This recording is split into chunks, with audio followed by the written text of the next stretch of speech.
Yeah, I went to elementary school right down there. Dafina Savic knows Little Italy well. She grew up here and still lives in the neighborhood. Savic can often be found working out of one of her favorite neighborhood cafes. She says she's often mistaken for being Italian, but she's not. She's part of the smaller, lesser-known Roma community. And we have a language, a culture, a history that people are unaware of that. The 27-year-old has spent her young adult life working to build on that awareness and fighting for Roma rights. She says it all began at the tender young age of 10. Arguments with my parents. I used to pull up my human rights declaration. I was like, well, I have the right to respond, and they weren't very happy with that. More than a decade later, after graduating from McGill University, Savic started a Roma rights group, Remarquable, which translates as Roma Identity, fighting for fair treatment of Roma immigration and refugee claims in Canada. Her wider goal, to empower and mobilize Roma to embrace their identity. We have to even convince people that Roma are a people, that they're not.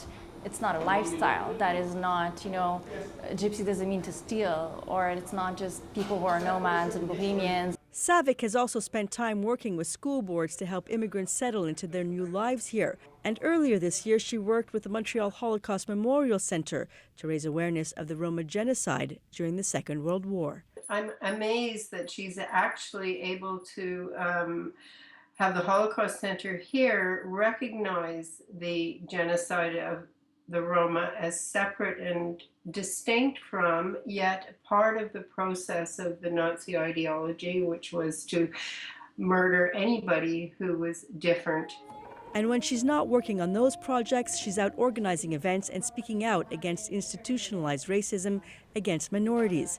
And she's only just begun. I almost feel like it's a duty to kind of do this as somebody who had a privilege to have access to education, to use that education to do something about, the cause. That sense of moral responsibility is what keeps her going. Her goal to one day completely reverse the negative stereotypes of her community as she keeps educating people about Roma communities worldwide. In a few short years, she's already come a very long way. Paula Samuel, Global News, Montreal.